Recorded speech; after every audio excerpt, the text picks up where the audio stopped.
दिल्ली में जमात इस्लामी हिंद ने कई अहम मुद्दों को लेकर प्रेस कॉन्फ्रेंस की है और इसी दौरान बिहार असेंबली चुनाव, खवातीन के खिलाफ बढ़ते क्राइम और एंटी सीएए प्रोटेस्ट के दौरान गिरफ्तार उमर खालिद, शर्जील इमाम समेत गिरफ्तार किए गए लोगों को लेकर सरकार पर निशाना भी साधा गया।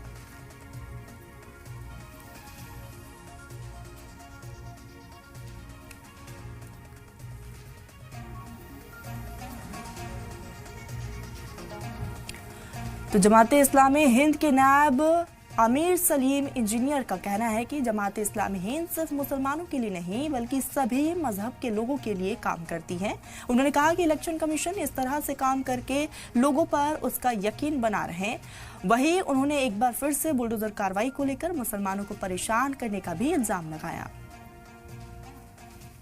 पहली बात तो मैं ये स्पष्ट कर दूं कि जमात इस्लामी हिंद सिर्फ मुसलमानों के बारे में नहीं सोचती और सिर्फ मुस्लिम वोट के बारे में नहीं सोचती, बल्कि वो सब नागरिकों के बारे में, पूरे देश के बारे में, और अभी बिहार का चुनाव है तो बिहार की पूरी जनता के बारे में सोचती है कि बिहार में किस तरह से जो लोग नफरत, सांप्रदायिकता, बंटवारा की राजनीति को आगे बढ़ा रहे हैं, उनके खिलाफ बिहार की जनता को यूनाइटेडली